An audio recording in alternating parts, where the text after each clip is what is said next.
5 juillet 1962, scène de liesse à Alger. Après 8 ans d'une guerre sanglante, l'Algérie est indépendante. C'est le général de Gaulle qui l'a proclamé 2 jours plus tôt et 2 mois et demi après la signature des accords d'Évian qui mettent officiellement fin à ce qu'on appelle encore alors les événements d'Algérie. La guerre a commencé le 1er novembre 1954. La rébellion éclate en Grande Kabylie et dans les Aurès, une poignée d'indépendantistes qui se retrouvent vite face à un imposant déploiement français. Des milliers de morts, des tortures abominables. La France refuse de lâcher l'Algérie, symbole de sa puissance coloniale. Ça a été une des guerres les plus violentes de décolonisation, puisqu'elle a duré 8 ans, elle a fait des centaines de milliers de morts. Du côté algérien, elle a abouti à l'exode d'1 million de pieds noirs, enfin le départ, le massacre des harkis. Les 450 000 soldats français auront vite raison militairement des 25 000 combattants algériens. La guerre est gagnée, mais l'ordre n'est pas rétabli.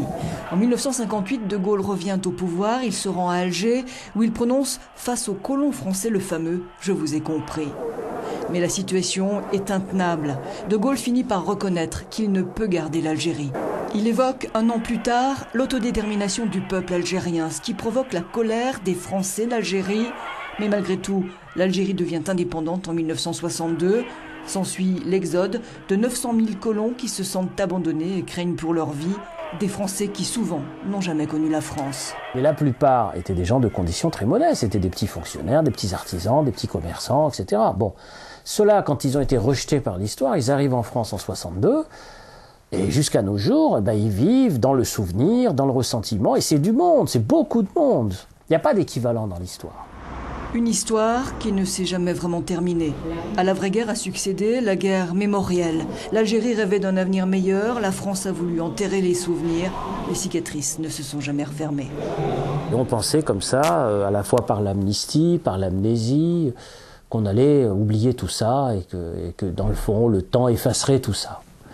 Eh bien, ça n'a pas du tout été le cas, parce que 50 ans plus tard, le souvenir de l'Algérie, le souvenir de la guerre n'a jamais été aussi fort.